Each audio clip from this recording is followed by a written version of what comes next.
بسم اللہ الرحمن الرحیم۔ سورہ نساء ہم نے پچھلے سبق سے شروع کر دی اور ہم نے اس سورہ مبارکہ کی پہلی 4 آیات پڑھیں۔ میں نے اس سورہ مبارکہ کے بیان کے آغاز میں یہ بات بیان کی کہ سورہ نساء اور سورہ مائدہ یہ دونوں جوڑا صورتیں ہیں۔ ان میں مضامین کا بیان ایسے ہوا ہے کہ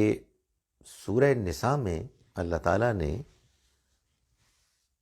ایک مسلمان معاشرت میں جو اصول پیش نظر ہونے چاہیے، جن کو فروغ ملنا چاہیے، ان کو بیان کیا ہے، اور سورہ مائدہ میں اللہ نے انہی اصولوں کو وہ شکل دے دی ہے کہ جس کو اب ہم اللہ کے ساتھ میثاق، معاہدے کے نام سے پکارتے ہیں، اور اللہ نے اپنی اس نعمت کو جو شریعت اللہ کے احکام کی شکل میں ہم انسانوں کو ملی، اس کے مکمل ہونے کا ہمیں احساس بھی دلایا ہے، اور ہمارے اندر اس کے لیے شکر گزاری کا جو ایک جذبہ پیدا ہونا چاہیے، اس کا اظہار بھی کیا ہے۔ سورہ نساء کے آغاز میں ہم نے یہ دیکھا کہ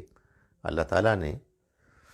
انسانوں کو خطاب کر کے یہ فرمایا کہ تم سب ایک مرد اور ایک عورت سے پیدا کیے گئے ہو، اور پھر اس کے بعد دنیا میں پھیلا دیے گئے ہو، تو تمہیں اس دنیا کو یوں نہیں دیکھنا چاہیے کہ یہ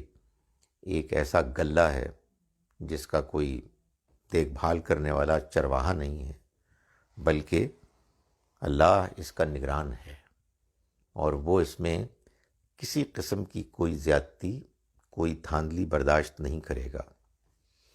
یہ ٹھیک ہے کہ اللہ نے خود اس دنیا کو چونکہ امتحان آزمائش کی جگہ بنایا ہے، اس وجہ سے اس نے انسانوں کو آزادی دی ہے۔ انسان اس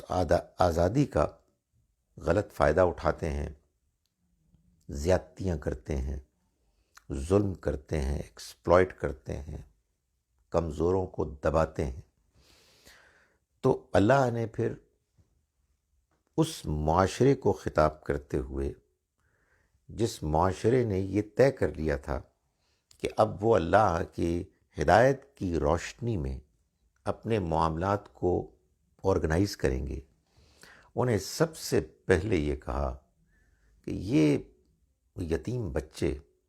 جو اپنے باپ کی سرپرستی سے محروم ہو گئے ہیں، ان کے مال کو ضائع نہ کرو، اس کو ان کی کمزوری کی وجہ سے، ناتوانی کی وجہ سے ہڑپ مت کرو، کہ دیکھ بھال کرو، ہو سکے تو تم ان کو بھی اپنا گھر والا بنا لو، اور ان کے معاملے میں جو رویہ بھی اختیار کرو، اچھی طرح جان لو کہ تمہیں اس کے لیے اللہ کے ہاں جواب دہ ہونا ہوگا۔ تو ہم نے آیت نمبر 4 تک پڑھ لیا تھا، جس میں کہ اللہ تعالیٰ نے یہ بتا دیا کہ اگر تم اس مقصد کے لیے بھی ان یتیم بچوں کی ماؤں سے یا ان کی بہنوں سے نکاح کرو گے، تب بھی یہ نکاح ایک مکمل پورا نکاح ہوگا، جس میں تم باقاعدہ ان کو مہر دو گے، سوائے اس کے کہ وہ خود سے مہر لینے سے انکار کریں، گریز کریں، اور اس صورت میں تم ان کے اس مہر کی رقم کو اطمینان سے کھا سکتے ہو۔ آگے فرمایا وَلَا تُؤْتُوا السُّفَهَاءَ أَمْوَالَكُمُ الَّتِي جَعَلَ اللَّهُ لَكُمْ قِيَامًا، اور نہ دو تم ان نادانوں کو، یعنی یہ جو یتیم ہیں، ناسمجھ، ان کو مت دو، کیا؟ اموالکم، اپنا مال، التی، وہ، جعل اللہ، اللہ نے بنایا، لکم، تم کو، قیامن، جس کا ذمہ دار یہ تم ہو کہ تمہیں، تمہارے حوالے کیا گیا ہے یہ مال، تم یہ یتیموں کے حوالے نہ کرو۔ اس میں جو سگنیفیکنٹ بات ہے وہ یہ ہے کہ اللہ تعالیٰ فرما رہے ہیں کہ ان یتیم نادانوں کو، بے سمجھ جو بچے ہیں، ان کو وہ مال نہ دو کہ جو تمہارا مال ہے۔ تمہارا مال سے ظاہر ہے مراد یہ نہیں ہے کہ یہ مال یتیم بچوں کے علاوہ کسی اور کا مال ہے، بلکہ یہ کہا گیا کہ یہ مال تو انہی کا ہے، مگر یہ مال اگر تم ان کو دو گے اور وہ اس کو ضائع کر دیں گے تو انہی کا نقصان نہیں ہوگا بلکہ پورے معاشرے کا نقصان ہوگا۔ اس لیے کہ مال خواہ کسی کا بھی ہو، جب وہ ایک معاشرے میں استعمال ہوتا ہے، کسی فیکٹری کے لگنے کی شکل میں، کسی کھیت میں کلٹیویشن کی شکل میں، کسی کاروبار کی انویسٹمنٹ کی صورت میں، تو اس سے پورے معاشرے کو فائدہ ہوتا ہے۔ سو یہ نہیں ہو سکتا کہ ایک شخص یہ کہے کہ یہ مال میرا ہے، میں اس کو جیسے چاہے خرچ کروں۔ مال آپ کا ہے اس معنی میں کہ آپ اس کے ذمہ دار ٹھہرائے گئے ہیں۔ مال تو اصل میں اللہ کا ہے، آپ کو تو اس کا نگران بنایا گیا ہے کہ آپ اس کو صحیح طرح سے استعمال کریں، خود اپنے اوپر بھی کریں، معاشرے کے اوپر بھی کریں۔ تو یہ مال جب صحیح طرح سے معاشرے میں، سوسائٹی میں خرچ ہوتا ہے تو اس کو جہاں ان لوگوں کو فائدہ ہوتا ہے کہ جو اس کے مالک ہیں، وہاں ان کو بھی فائدہ ہوتا ہے جو اس مال کے صحیح طرح سے خرچ ہونے کے نتیجے میں ایک یا دوسرے طریقے سے مستفید ہوتے ہیں۔ امپلائمنٹس جنریٹ ہوتی ہیں، مال بنتا ہے، وہ سوسائٹی میں بکتا ہے، را مٹیریل، دوسری چیزیں، سروسز خریدی جاتی ہیں۔ سو ایک پروجیکٹ کے کھڑے ہونے سے بے انتہا فوائد ہیں کہ جو برآمد ہوتے ہیں۔ فرمایا کہ وَارْزُقُوهُمْ فِيهَا وَاكْسُوهُمْ، اور کھلاؤ تم ان کو اس میں سے اور تم انہیں پہناؤ، وَقُولُوا لَهُمْ قَوْلًا مَعْرُوفًا، اور ان سے بھلائی کی بات کرو، اچھے طریقے سے بات کرو۔ یعنی کہنے کا مقصد یہ ہے کہ مال ان کا ہے، ذمے تمہارے ہے، تم اس مال کو ان کے حوالے کر کے ضائع نہیں کر سکتے، اس لیے کہ اگرچہ کہ یہ ان کا ہے مگر تمہارا ہے، پوری سوسائٹی کا ہے، تو ان کو مال حوالے نہ کرو، لیکن اس مال میں سے ایک حصہ ان پر خرچ کرو، ان کے کھانے پینے اور پہننے اوڑھنے کے اخراجات کے لیے، اور فراخ دلی کے ساتھ خرچ کرو، لیکن ان کے حوالے نہ کرو۔ بات چیت کرو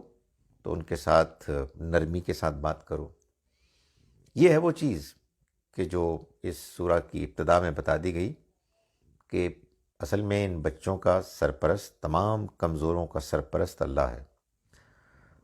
تمہیں جانچ رہا ہے وہ اس آزمائش میں مبتلا کر کے کہ تم کیا رویہ اختیار کرتے ہو۔ فرمایا وَابْتَلُوا الْيَتَامَى، اور تم ان یتیموں کو ان کی جانچ کرو، ان کو ٹیسٹ کرو۔ ابتلا یعنی کچھ امتحان میں ان کو ڈالو۔ حتیٰ اذا بلغ النکاح، یہاں تک کہ جب وہ نکاح کی عمر کو پہنچ جائیں، بالغ ہو جائیں، جسمانی طور پر وہ اس قابل ہو جائیں کہ اگر مناسب ہو تو ان کی شادی کی جا سکے، نکاح کیا جا سکے۔ پھر فَإِنْ آنَسْتُم مِّنْهُمْ رُشْدًا، پھر اگر تم ان کے اندر رشدن، سمجھداری، اہلیت پاؤ تو فَادْفَعُوا إِلَيْهِمْ أَمْوَالَهُمْ، تو ان کا مال ان کے حوالے کر دو۔ یعنی یہ سارا معاملہ تمہیں ذمہ داری کے ساتھ کرنا ہے، مال ان کے حوالے نہیں کرنا کہ تم کہو جی ہمارا اس سے کیا تعلق ہے، کریں جو کرتے ہیں، نہیں، اس کے نتیجے وہ مال ضائع کر دیں گے اور پورے معاشرے کا نقصان ہوگا۔ لیکن ساتھ ساتھ چونکہ یہ تمہاری ایک ذمہ داری ہے کہ تم اس مال کے امین ہو، اس کے مالک نہیں ہو کہ تم اس کو حوالے کرو ان یتیموں کے، تو تم مستقل ان کو ٹیسٹ کرتے رہو، چھوٹے موٹے کچھ کام دے کے، کہ کیا یہ سمجھداری کی عمر کو پہنچ گئے ہیں۔ ایک تو ان کو پہنچنا ہے بلوغت کی عمر کو، یہ بالغ ہو جائیں، لیکن اس کے ساتھ ساتھ دوسری شرط یہ ہے کہ وہ بالغ ہونے کے ساتھ سمجھدار بھی ہوں، ان کے اندر وہ اہلیت بھی پیدا ہو جائے کہ جو کاروباری معاملات کو چلانے کے لیے ضروری ہے۔ تو اگر ایسا ہو جائے تو فَإِنْ آنَسْتُم مِّنْهُمْ رُشْدًا، پھر اگر تم ان کے اندر سمجھداری، اہلیت محسوس کرو، فَادْفَعُوا إِلَيْهِمْ أَمْوَالَهُمْ، تو تم ان کے مال ان کے حوالے کر دو۔ وَلَا تَأْكُلُوهَا إِسْرَافًا وَبِدَارًا أَن يَكْبَرُوا، اور دیکھو ان کے مال اڑا کر اور جلد بازی کر کے نہ کھاؤ۔ أَن يَكْبَرُوا، اس اندیشے کی وجہ سے کہ کہیں وہ بڑے نہ ہو جائیں۔ ظاہر مال آپ کے حوالے ہے، آپ اس کے ذمہ دار بنائے گئے ہیں، آپ سے یہ توقع کی جا رہی ہے کہ آپ اپنے زیر سرپرست یتیموں کو مستقل ٹیسٹ کرتے رہیں گے، اور پھر جب یہ محسوس ہوگا کہ وہ اس قابل ہو گئے ہیں کہ ان کا مال ان کے حوالے کر دیا جائے، تو آپ اس کو ان کے حوالے کر دیں گے۔ جب آپ کو یہ معلوم ہو کہ آپ کو اس مال کو ان کے حوالے کرنا ہے، لیٹ سے جب ان کی عمر 18 سال کی ہو جائے گی، تو اس سے پہلے آپ تیزی کے ساتھ اس مال کو خرچ کرنا شروع کر دیں اور اس میں اسراف کریں۔ یہ مت کریں، یہ بدنیتی ہے، اللہ جانتا ہے، اللہ دیکھ رہا ہے۔ فرمایا وَمَنْ كَانَ غَنِيًّا فَلْيَسْتَعْفِفْ، اور جو غنی ہے اسے چاہیے کہ پرہیز کرے، یعنی جو سرپرست غنی ہے، کھاتا پیتا ہے،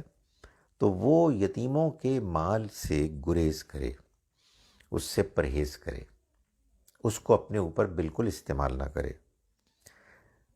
ظاہر ہے کہ جو لوگ سپروائز کریں گے ان کا وقت بھی لگے گا، ان کا ظاہر ہے کہ ان کی توجہ ایک طرف مائل رہے گی ایک عرصے تک، تو اس کو اس کے عوض، اس خدمت کے عوض وہ مانگ سکتے ہیں کہ انہیں اس کا معاوضہ ملے۔ لیکن اللہ تعالیٰ یہ فرما رہے ہیں کہ اگر کوئی شخص کھاتا پیتا ہے، اللہ نے اس کو بہت کچھ مال دیا ہے، تو پھر اسے چاہیے کہ وہ تو پرہیز کرے۔ لیکن ظاہر ہے کہ سارے تو کھاتے پیتے نہیں ہوتے۔ وَمَنْ كَانَ فَقِيرًا، اور جو فقیر ہے، محتاج ہے، فرمایا کہ فَلْيَأْكُلْ بِالْمَعْرُوفِ، تو وہ دستور کے مطابق فائدہ اٹھائے، یعنی جو اس نے خدمت کی ہے اس کے صلے کے طور پر کچھ لے سکتا ہے، لیکن وہ لے گا دستور کے مطابق۔ دستور کے مطابق یعنی یہ دیکھا جائے گا کہ معاشرے میں عام طور پر اس طرح کی خدمت کا کیا صلہ لیا جاتا ہے، یتیم بچوں کے کیا حالات ہیں، مال کتنا موجود ہے، خدمت کرنے والے کی اپنی کیا صورتحال ہے، اس کے ہاں کتنی تنگی ہے، وغیرہ وغیرہ. یعنی معاشرہ جس کو اپروو کرے اسی کو تم لے سکتے ہو، اتنا ہی لے سکتے ہو. ظاہر ہے کہ اس میں کوئی ہارڈ اینڈ فاسٹ بات تو نہیں کی جا سکتی کہ بالکل طے کر دیا جائے کہ تم 5% دے سکتے ہو، 10% دے سکتے ہو. اس کو چھوڑ دیا دستور پر، جو معاشرے میں چلن ہے، جو لوگوں کو ایکسیپٹیبل نارمز ہیں، اس کے مطابق. فَإِذَا دَفَعْتُمْ إِلَيْهِمْ أَمْوَالَهُمْ، پھر جب تم ان کو ان کا مال ان کے حوالے کرو، فَأَشْهِدُوا عَلَيْهِمْ، تو ان پر گواہ ٹھہرا لو. یعنی مطلب یہ ہے کہ ظاہر ہے کہ اب یہ ایک بڑا اہم موقع ہے کہ یتیم بچوں کا مال ان کے حوالے کیا جا رہا ہے، تو اس موقع پر اگر کچھ گواہ موجود ہوں تو غلط فہمیاں دور ہوتی ہیں. کفا باللہ حسیبا، اور اللہ حساب کے لیے کافی ہے. یعنی یہ بات نہیں بھولنی چاہیے کہ اللہ دیکھ رہا ہے، اس کے ہاں ساری انفارمیشن محفوظ ہے، اور وہ ایک دن تمام انسانوں کا حساب کتاب لے گا. اس لیے یہ جو معاملات ہیں ان کے نبھانے میں اپنا رویہ بہترین رکھو. وَلِلنِّسَاءِ نَصِيبٌ مِّمَّا تَرَكَ الْوَالِدَانِ وَالْأَقْرَبُونَ، اور عورتوں کے لیے ایک حصہ ہے اس میں سے کہ جو ترک الوالدان، چھوڑ دیں والدین، والاقربون، اور رشتہ دار، مما، اس میں سے، قل منہ او کثر، جو تھوڑا ہوا اس میں سے یا زیادہ ہوا. نصیبا مفروضہ، ایک حصہ ہے متعین طے شدہ حصے کے طور پر. یہ اب اللہ تعالیٰ ایک ایشو سے دوسرے ایشو کی طرف بڑھ رہے ہیں. سوسائٹی میں ایک ایشو یتیموں کی حالت زار تھی. دوسرا مسئلہ یہ تھا کہ اگر کوئی مرنے والا مرتا تو اس کے ترکے کو بعض لوگ ہڑپ کر جاتے. قرآن نے کہا کہ وَتَأْكُلُونَ التُّرَاثَ أَكْلًا لَمًّا، تم مال کھاتے ہو وراثت کا خوب بڑھ چڑھ کر. تو اللہ تعالیٰ نے اب اس معاملے کو بھی ایڈریس کیا. گویا کہ سب سے پہلے تو جو یتیم کہیے کمزور ولنریبل بچے تھے، ان کے معاملے کو سب سے زیادہ اہمیت دی. اس کے بعد وراثت کے مال میں جو زیادتی، ناانصافی اور دھاندلی ہوتی تھی اس کو ایڈریس کیا ہے. معلوم یہ ہوا کہ کسی سوسائٹی میں اگر ریفارم لانے کی ضرورت پیش آئے گی تو سب سے پہلے ان لوگوں کی پلائٹ، ان کی ضروریات، مسائل کو ایڈریس کیا جائے گا. سب سے زیادہ ضرورت مند، سب سے زیادہ کمزور ناتواں ہیں. پھر اس کے بعد اس سے نیکسٹ اگلے جو بھی اس کیٹیگری کو بلانگ کرتے ہیں، اینڈ سو آن. وراثت کے معاملے میں خواتین کے ساتھ زیادتی ہوا کرتی تھی اور ان کو کچھ بھی نہیں ملتا تھا. تو اللہ تعالیٰ نے اب اس کے بارے میں یہ بیان فرمایا کہ عورتوں کے لیے بھی ایک حصہ ہے اس میں سے کہ جو چھوڑا والدین نے اور رشتہ داروں نے. چاہے معاف کیجیے گا، میں نے آیت کو پیچھے سے پڑھا. لِلرِّجَالِ نَصِيبٌ مِّمَّا تَرَكَ الْوَالِدَانِ وَالْأَقْرَبُونَ، مردوں کے لیے ایک حصہ ہے اس میں سے کہ جو چھوڑا والدین نے اور رشتہ داروں نے،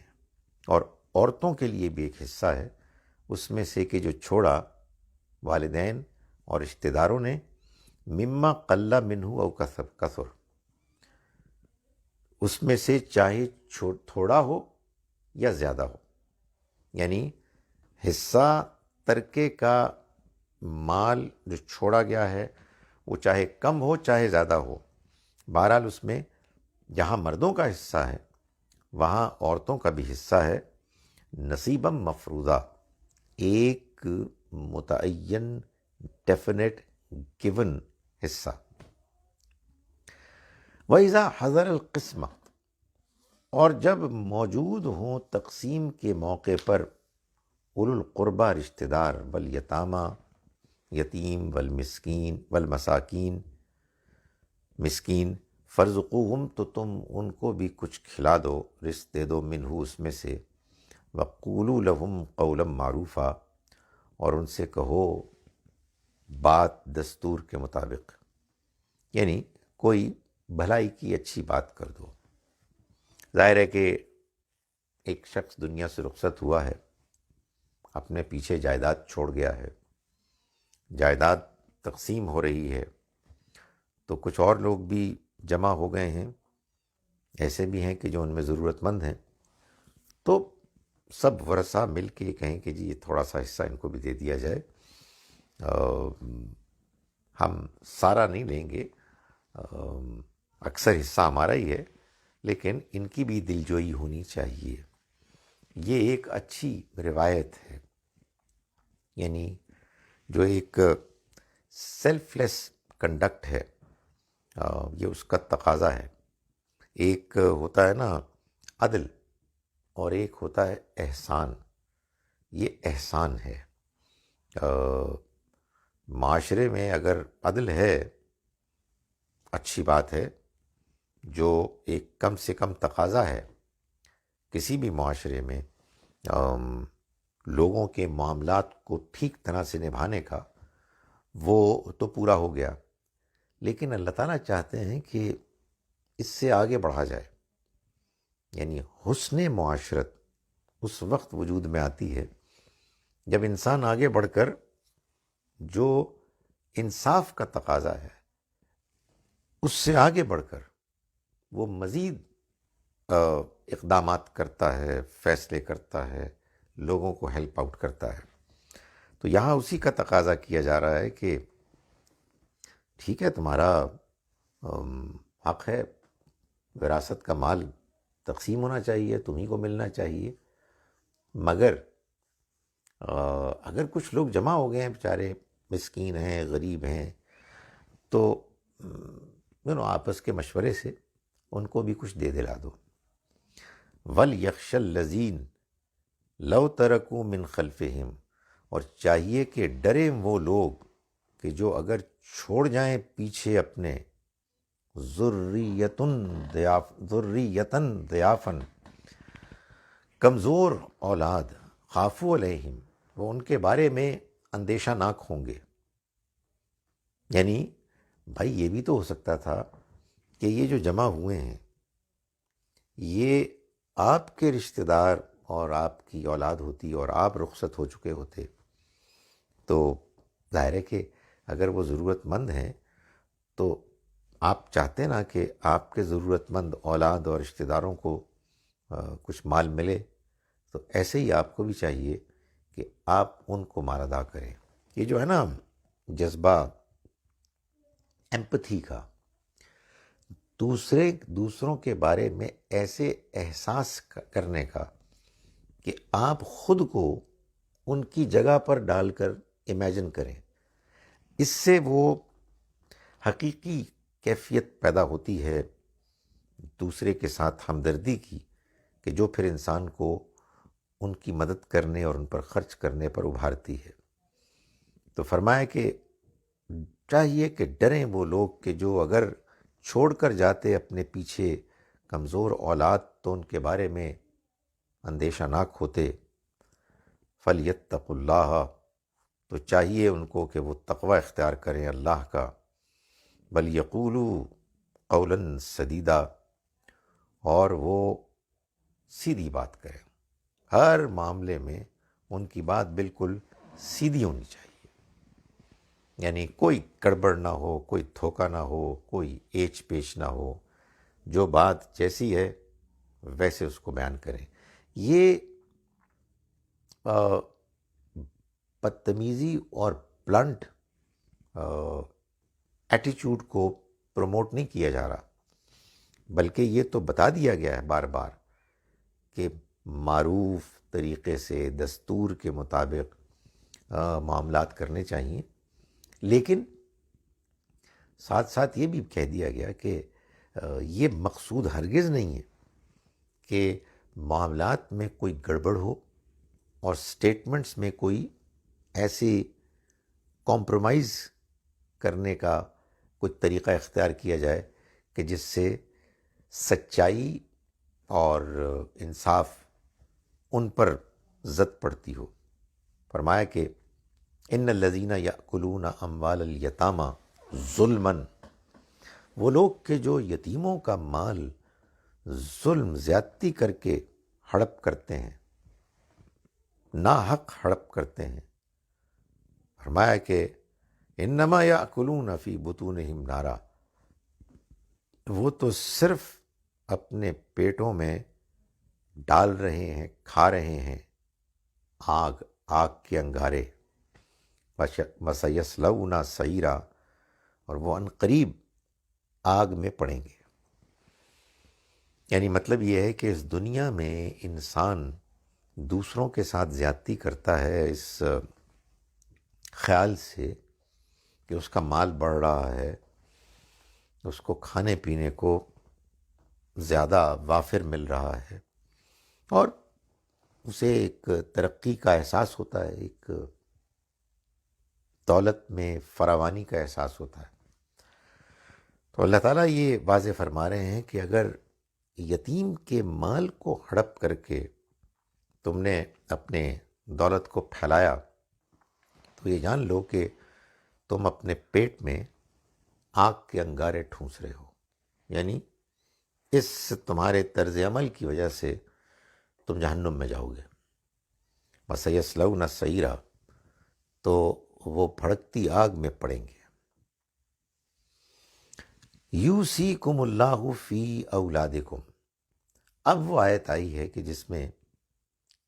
دو آیات آئی ہیں، آیت نمبر 11 اور 12، کہ جس میں اللہ تعالیٰ یہ بتا رہے ہیں کہ جب کوئی شخص دنیا سے رخصت ہوگا تو اس کی وراثت تقسیم کیسے ہوگی، وہ کیا قانون ہے کہ جس کے تحت یہ فیصلہ ہوگا. فرمایا یوصیکم اللہ فی اولادکم، وصیت کرتا ہے تمہیں اللہ تمہاری اولاد کے بارے میں. اس سے معلوم ہوا کہ یہ جو وراثت کا قانون ہے یہ خدا کا فیصلہ ہے، یہ اس کی وصیت ہے. اس کی وصیت کے بعد کوئی اپنے طور پر کچھ نہیں کر سکتا. جو وصیت میں، جو قانون وراثت میں لکھا ہے اس کو دیانتداری سے سمجھنا چاہیے اور اسی پر عمل کرنا چاہیے. فرمایا للذکر مثل حظ الانثیین، بیٹے کے لیے دو بیٹیوں کے حصے کے برابر ہے. یعنی اگر اولاد ہے تو اولاد میں دو لڑکیوں کا حصہ ایک لڑکے کو ملے گا.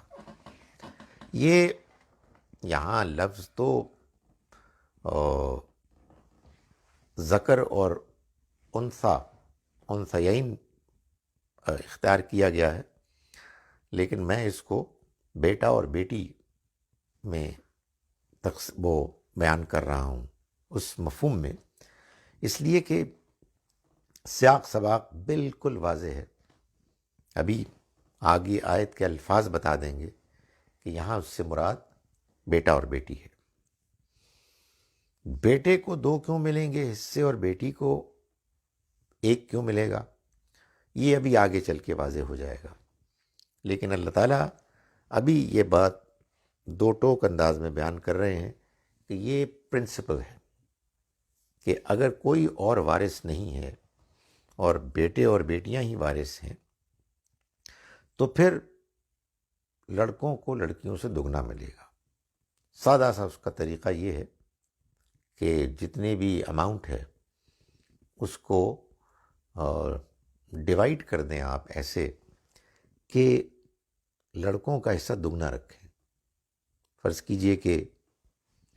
2 لڑکے ہیں اور 3 لڑکیاں ہیں، تو لڑکوں کے 2 حصے ہو گئے 4، لڑکیوں کا ایک حصہ ہوا 3، 7. اور فرض کیجئے کہ وراثت میں جو مال ہے وہ 70 لاکھ ہے، تو آپ نے 70 لاکھ کو 7 سے تقسیم کیا، ایک حصہ بنا 10 لاکھ. لڑکیوں کو تینوں کو 10 لاکھ مل جائے گا اور لڑکوں کو اس سے دگنا 20 لاکھ مل جائے گا. فرمایا کہ فَإِن كُنَّ نِسَاءً فَوْقَ اثْنَتَيْنِ، پھر اگر وہ ہوں لڑکیاں ہی جو 2 سے زیادہ ہوں، 2 سے زیادہ ہوں یعنی 2 یا 2 سے زیادہ، یہ بات امپلائیڈ ہے کہ یا 2 ہوں یا 2 سے زیادہ ہوں.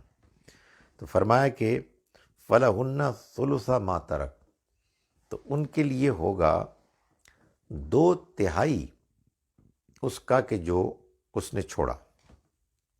وَإِن كَانَتْ وَاحِدَةً، اور اگر وہ ہوئی ایک، فَلَهَا النِّصْفُ، تو اس کا حصہ ہوگا آدھا. یعنی اگر یہ وضاحت نہ ہوتی تو پھر تو اس کا مطلب یہ تھا کہ اگر اور رشتہ دار نہیں ہیں تو لڑکے ہوں گے لڑکوں کو پورا مل جائے گا، لڑکیاں ہوں گی ان کو پورا مل جائے گا، اور لڑکے لڑکیاں ہوں گی تو لڑکوں کو لڑکیوں کے مقابلے میں دگنا ملے گا. لیکن اللہ تعالیٰ نے یہ فرمایا کہ نہیں، ایسا نہیں ہوگا. اگر صرف لڑکیاں ہیں تو اگر 2 ہیں یا 2 سے زیادہ ہیں تو انہیں ترکے کا 2/3 ملے گا، اور اگر ایک ہیں تو آدھا حصہ ملے گا. باقی کن کو ملے گا؟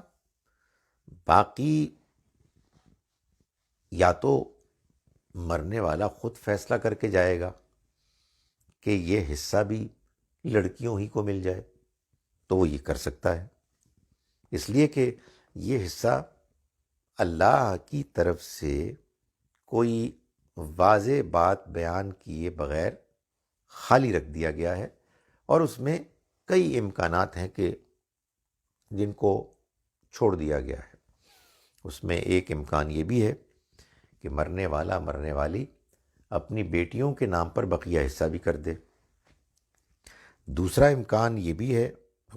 قرآن سے معلوم ہوتا ہے اگلی آیت سے، کہ کسی ایسے قریبی رشتہ دار کو جو کلالہ ہے، کلالہ کی حیثیت میں اس کو بھی وارث اپوائنٹ کر دے. یعنی ماں باپ بیٹی معاف کیجیے، ماں باپ بیٹا بیٹی اور بیوی، ان کے علاوہ جو قریب کے رشتہ دار ہوتے ہیں وہ کلالہ ہیں. ان میں قریب ترین جو ہیں وہ بہن بھائی ہیں. تو یہ بات جو میں گزارش کر رہا ہوں یہ خود کھل جاتی ہے اس سورہ مبارکہ کی آخری آیت میں، لیکن یہاں یہ کہہ دیا گیا کہ ان کے لیے، اس کے لیے آدھا حصہ ہوگا. فرمایا کہ وَلِأَبَوَيْهِ لِكُلِّ وَاحِدٍ مِّنْهُمَا السُّدُسُ، اور ان کے والدین کو، یعنی اس کے والدین کو جو مرنے والا ہے، ان دونوں کو اس میں سے چھٹا حصہ ملے گا. یعنی یہ جو پیچھے بیٹوں اور بیٹیوں کا حصہ بیان کیا گیا،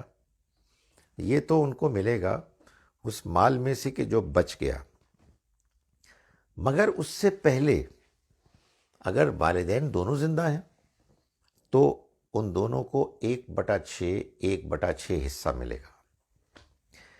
یہ ان لوگوں کے لیے ایک قرآن مجید کا جواب ہے کہ جو کہتے ہیں کہ قرآن میں جو قانون وراثت بیان ہوا ہے اس میں مردوں کو عورتوں سے دگنا حصہ بتایا گیا ہے، اور یہ اس لیے ہے شاید کہ عورت کمتر ہے۔ نہیں، یہ بات غلط ہے کہ مردوں کو عورتوں سے دگنا حصہ بتایا گیا ہے، ورنہ یہ بات نہ ہوتی جو یہاں بیان ہو گئی ہے کہ دونوں ماں باپ کو 1/6 حصہ ملے گا، چھٹا حصہ ملے گا۔ تو بھائی باپ جو مرد ہے اس کو بھی 1/6 ملے گا، اور ماں جو عورت ہے اس کو بھی 1/6 حصہ ملے گا۔ تو اس کا مطلب یہ ہے کہ وہ بات تو غلط ہوگی کہ مردوں کو عورتوں سے دگنا حصہ ملتا ہے۔ تو ہم لوگ نہ جانے کیوں غور کیے بغیر باتیں کرتے ہیں۔ اس کے بعد فرمایا کہ وَإِن كَانَ لَهُ وَلَد، اور اگر اس کے ہوئی اولاد، إِن كَانَ لَهُ وَلَد، اگر اس کے ہوئی اولاد، یعنی یہ 1/6 حصہ ماں اور باپ کو ملے گا اس صورت میں اگر مرنے والے کی اولاد ہے۔ فَإِن لَمْ يَكُن لَهُ وَلَد، پھر اگر اس کے اولاد نہ ہو، وَوَرِثَهُ أَبَوَاهُ، اور اس کے وارث اس کے ماں باپ بنے،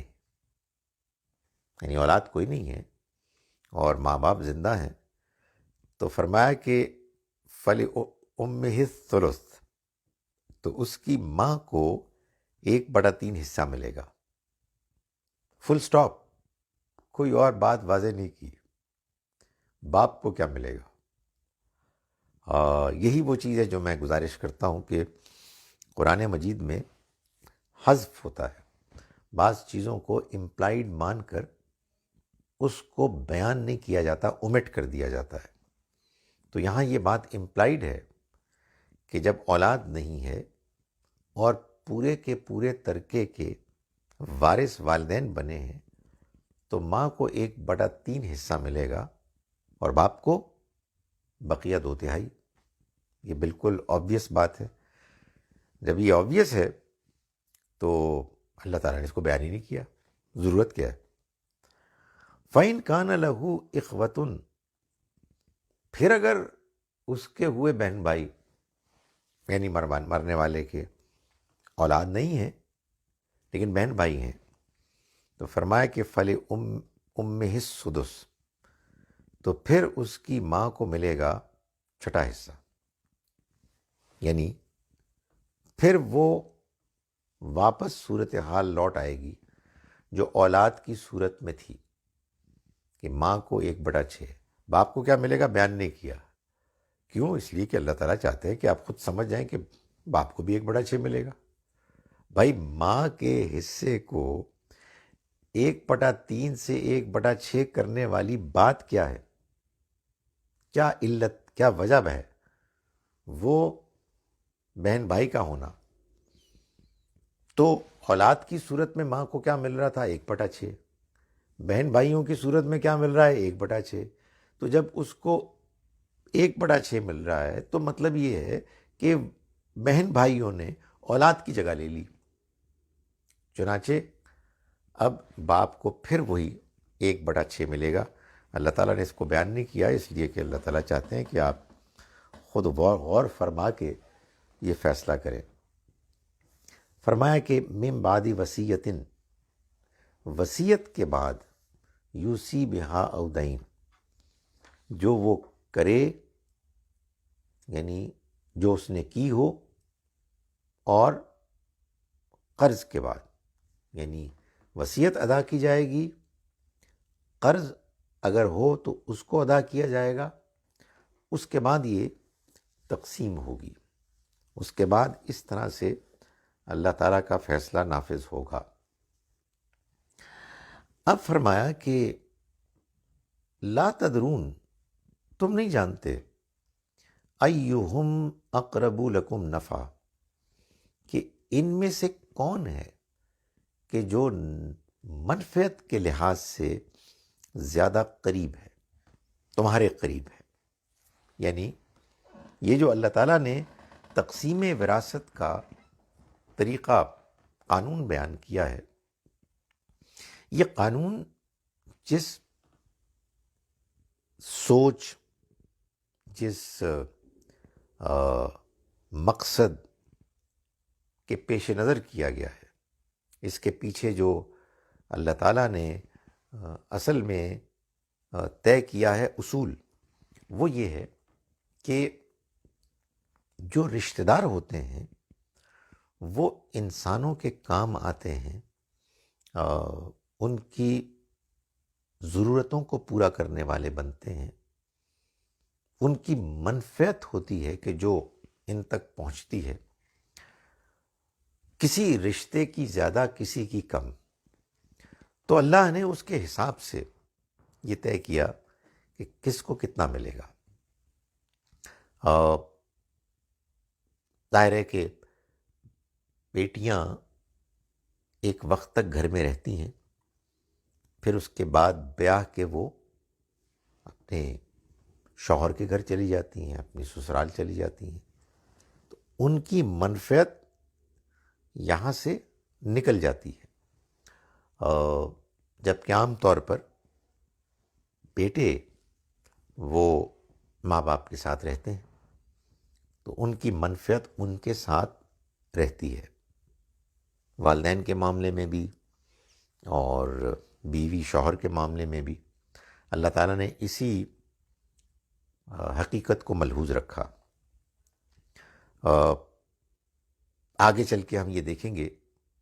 کہ اللہ تعالیٰ نے جب یہ بتایا کہ کوئی شخص یہ دیکھے کہ اگر آدھا حصہ یا 2/3 حصہ بیٹیوں کی ہونے کی صورت میں بچا ہوا ہے اور وہ کسی کلالہ رشتہ دار کو اپوائنٹ کر دے، یعنی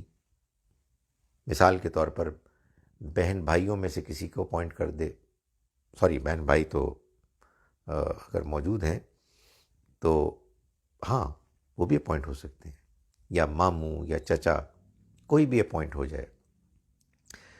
تو اللہ تعالیٰ نے فرمایا کہ وہ جو اپوائنٹ ہونے والا فرد ہے، وہ چاہے مرد ہو یا عورت، اس کو ملے گا 2/3 حصہ۔ اگر اس کے بہن بھائی بھی ہیں، یعنی اگر فرض کیجئے کہ کسی بھائی کو اپوائنٹ کیا اس نے، تو بھائی کی بہنیں بھی ہیں اور بھائی بھی ہیں، تو اس کو 2/3 ملے گا، اور بقیہ حصہ 1/3 وہ بہن بھائیوں میں ایکولی ڈسٹریبیوٹ ہو جائے گا، برابر، قطع نظر اس کے کہ کوئی مرد ہے یا عورت ہے۔ سو کہنے کا مقصد یہ ہے کہ یہ غلط فہمی دور ہونی چاہیے کہ یہ جو تقسیم وراثت ہے، اس میں اللہ تعالیٰ کے پیش نظر اصول یہ ہے کہ مردوں کو عورتوں سے دگنا ملنا ہے، نہیں، اصول وہ ہے کہ جو خود اللہ تعالیٰ نے بیان فرمایا ہے کہ یہ دیکھا جائے گا کہ کس کی منفعت، کس رشتے کی منفعت زیادہ ہے، کون منفعت کے لحاظ سے زیادہ قریب ہے۔ اسی پر قیاس کرتے ہوئے یہ بات بھی بالکل ٹھیک ہے کہ اگر تقسیم وراثت میں اصل مقصد جو پیش نظر ہے، اصل اصول جو پیش نظر ہے، وہ مرنے والے کے ساتھ رشتوں کا، آپس کا، منفعت کا تعلق ہے، یوٹیلیٹی کا، فائدہ پہنچانے کا، تو پھر اگر یہ محسوس ہو کہ کسی رشتے نے اپنے اس منفعت کے تعلق کو ختم کر دیا، کسی بیٹے نے، کسی بیٹی نے، تو پھر اس اصول کے تحت کہ جو یہاں بیان ہوا ہے، اس کو اس سے خارج کر دینا چاہیے، کہ خارج کیا جا سکتا ہے، کر دینا چاہیے تو میں نہیں کہتا، کیا جا سکتا ہے، کیونکہ جو بات اللہ تعالیٰ بیان فرما رہے ہیں اس قانون کے تقسیم کے معاملے میں، اس میں یہ فرما رہے ہیں کہ یہ ایک دوسرے کو منفعت کے پہنچانے کے نقطہ نظر سے اللہ تعالیٰ نے اس میں فرق کیا ہے کہ کس کو کتنا ملنا چاہیے۔ فرمایا کہ فریضۃ من اللہ، یہ حصے جو ہیں اللہ نے مقرر کر دیے، اسی مصلحت مقصد کے پیش نظر اس نے مقرر کیے ہیں۔ ان اللہ کان علیما حکیما، اللہ علم والا ہے، حکمت والا ہے۔ اللہ جانتا ہے کہ کس کی منفعت کس اور کی منفعت کے مقابلے میں زیادہ بڑھ کر ہے، یعنی رشتہ داریوں کے لحاظ سے، اور اللہ جانتا ہے کہ تقسیم وراثت میں جو اصول ہونا چاہیے وہ یہی ہونا چاہیے۔ اللہ علیم ہے، اللہ حکیم ہے۔ میں ان آیات کا ترجمہ آپ کے سامنے ایک مرتبہ پھر کر رہا ہوں۔ ہم نے آج کے سبق کو شروع کیا آیت نمبر 5 سے، اور ہم آیت نمبر 11 تک پہنچے۔ بسم اللہ الرحمن الرحیم۔ وَلَا تُؤْتُوا السُّفَہَاءَ، اور مت دو تم ان ناسمجھ نادانوں کو، یعنی یہ جو بچے ہیں، یتیم بچے، اموالکم، اپنا مال، تمہارا مال، التی جعل اللہ، وہ مال کے اللہ نے جس کو بنایا، لکم، تمہارے لیے، قیامن، قیام کا ذریعہ، بقا کا ذریعہ، فرزقوہم، تو تم کھلاؤ ان کو، فیہا، اس میں سے، وکسوہم، اور ان کو پہناؤ، وقولوا لہم، اور کہو ان سے، قولا معروفا، بھلی بات، اچھی بھلائی کی بات، وابتلوا الیتامی، اور جانچ لو یتیموں کو، ٹیسٹ کر لو یتیموں کو، حتیٰ، یہاں تک کہ، اذا بلغوا النکاح، وہ پہنچ جائیں نکاح کی عمر کو، یعنی بالغ ہو جائیں۔ فَإِنْ آنَسْتُم مِّنْهُمْ رُشْدًا، پھر اگر تم پاؤ ان میں سمجھداری، اہلیت، فَادْفَعُوا إِلَيْهِمْ أَمْوَالَهُمْ، تو ان کا مال ان کے حوالے کر دو، لوٹا دو، وَلَا تَأْكُلُوهَا، اور مت کھاؤ اس کو، یعنی مال کو، اسرافاً وبداراً، اسراف کرتے ہوئے، فضول خرچی کرتے ہوئے، اور جلدی میں،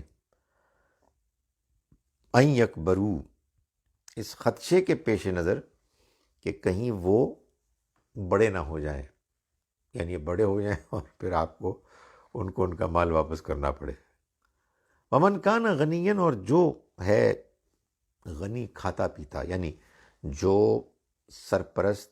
یہ سروسز رینڈر کر رہا ہے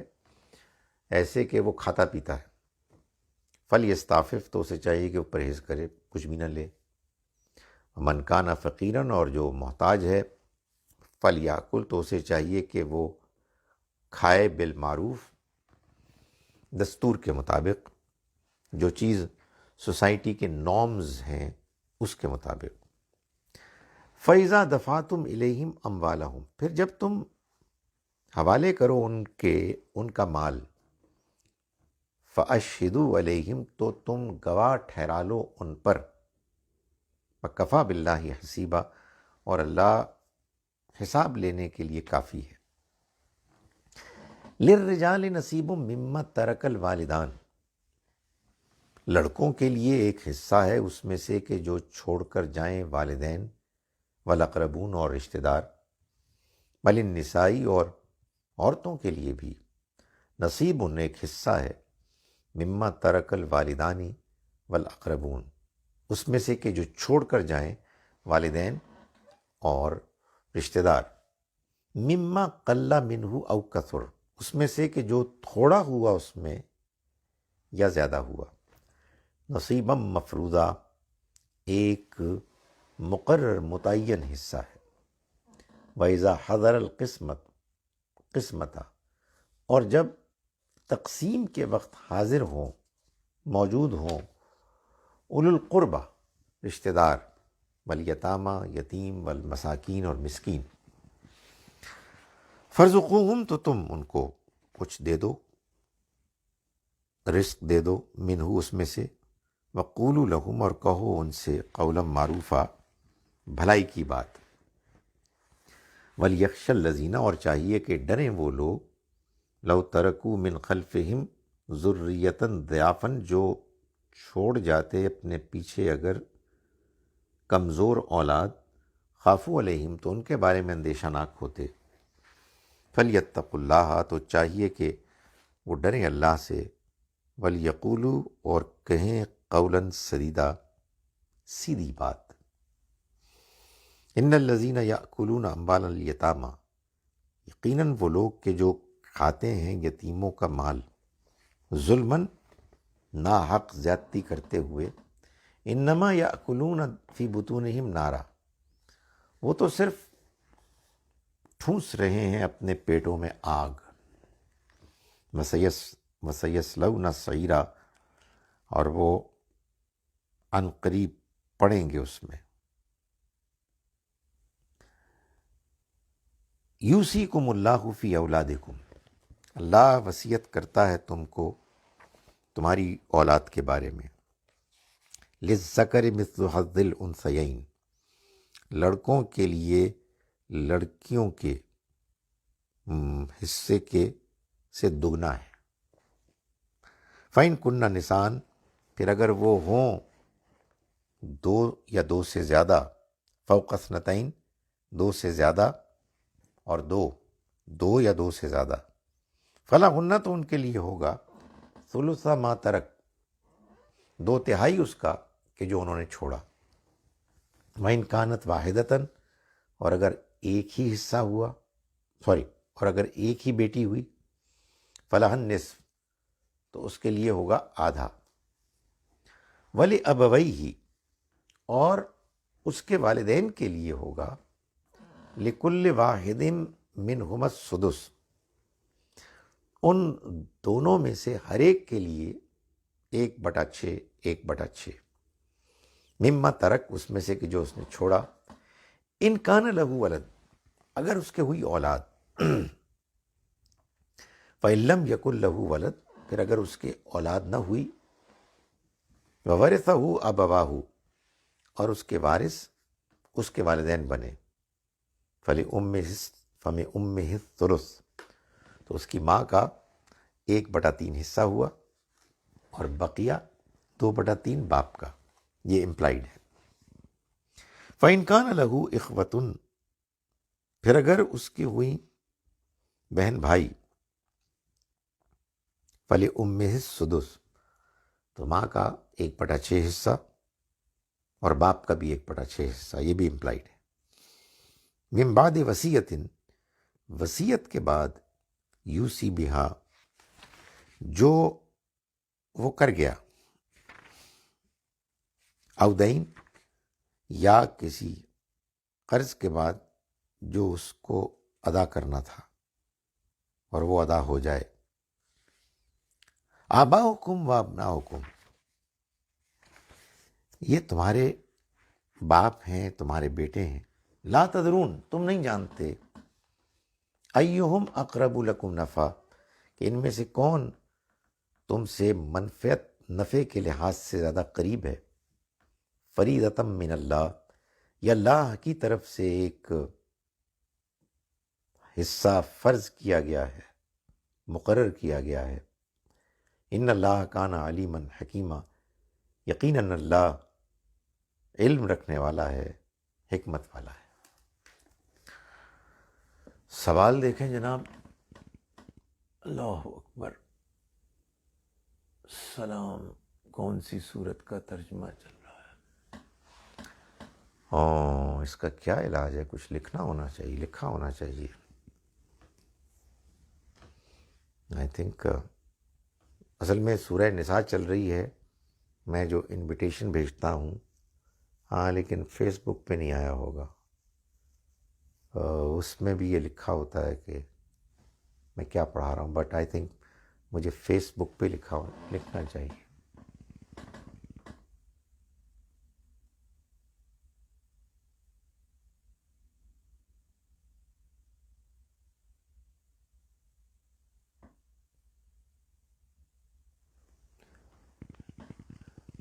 یتیم پوتے کی وراثت کے متعلق بھی بیان فرمائیں۔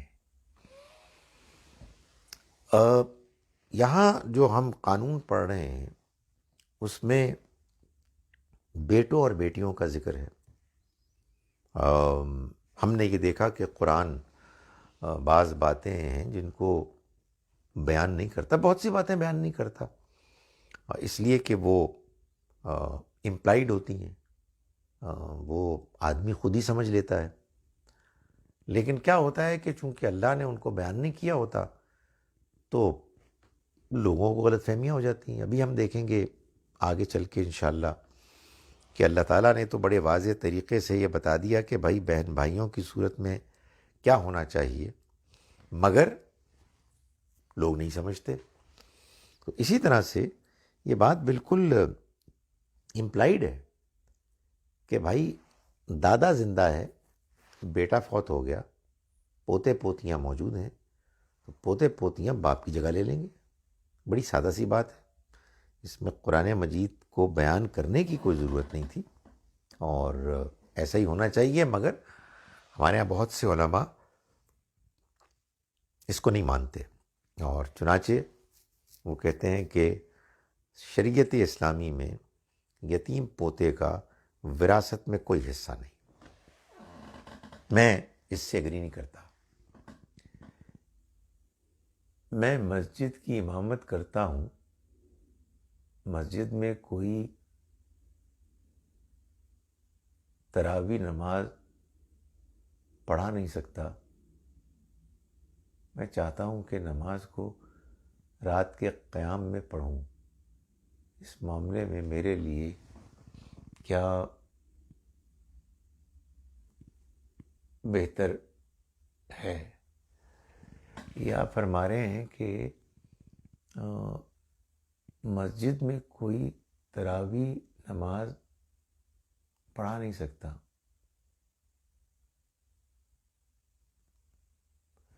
بھائی اگر میں بات صحیح سمجھا ہوں کہ آپ امامت کراتے ہیں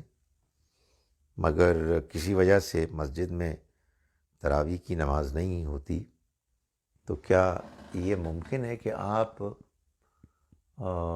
رات کے قیام میں پڑھیں، یعنی قیام اللیل تہجد کی نماز پڑھیں؟ اور یہی بہتر ہے، یہی آئیڈیل ہے۔ یہ جو ہمارے ہاں تراویح کی نماز ہے اس کی اجازت ہے، نبی صلی اللہ علیہ وسلم نے اجازت دی، خود کبھی نہیں پڑھی۔ تو اس لیے اگر اللہ آپ کو توفیق دے اور دونوں میں سے کسی ایک کا انتخاب کرنا ہو تو لازماً قیام اللیل یعنی تہجد کی نماز جو سو کر اٹھ کر پڑھی جاتی ہے اسی کو ترجیح دینی چاہیے۔ If the parents are alive and they want to make a will, can they divide inheritance according to their liking between kids? دیکھیں اللہ نے والدین کے انتقال کے بعد جو رشتہ داری کے لحاظ سے تقسیم بنتی ہے اس کو بیان کر دیا ہے۔ اب والدین اپنی زندگی میں اپنے مال کو تقسیم کریں گے، ان کے سامنے اللہ کی وصیت موجود ہے، اور وہ اس کے باوجود کوئی تبدیلی کرنا چاہتے ہیں، اس پر ان کو پوری طرح سے مطمئن ہونا چاہیے۔ اس میں پھر ان کے پاس ایسے ٹھوس دلائل ہونے چاہیے جو ان کو اس بات پر مطمئن کریں کہ ہم اس تقسیم کے مطابق کہ جو قرآن میں بیان ہوئی ہے ہم تقسیم نہیں کریں گے، بلکہ ہم ایک مختلف طریقے سے تقسیم کریں گے۔ ظاہر ہے وہ دلائل یہ بھی ہونے چاہیے کہ بھائی کسی ایک اولاد میں سے یا چند نے ان کی زیادہ خدمت کی، یا یہ کہ وہ زیادہ ضرورت مند ہیں۔ کوئی جذباتی لگاؤ کی وجہ سے ایسا نہیں ہونا چاہیے، وہ پھر کچھ زیادتی ہو جائے گی، کیونکہ ہم نے یہ دیکھا کہ وراثت کے قانون میں اللہ نے پیش نظر یہ چیز رکھی ہے کہ کس کی طرف سے زیادہ فائدہ اور منفعت پہنچا۔ تو اس میں جو اللہ کے پیش نظر اصول ہیں اسی کی روشنی میں وراثت کا فیصلہ کرنا چاہیے اگرچہ کہ زندگی ہی میں دولت کو تقسیم کیا جا رہا ہے۔ جناب اللہ تعالیٰ آپ سب کو رمضان مبارک کی ان ساعتوں سے بھرپور فائدہ اٹھانے کی توفیق دے۔ انشاءاللہ کل پھر ملیں گے۔ السلام علیکم ورحمۃ اللہ وبرکاتہ۔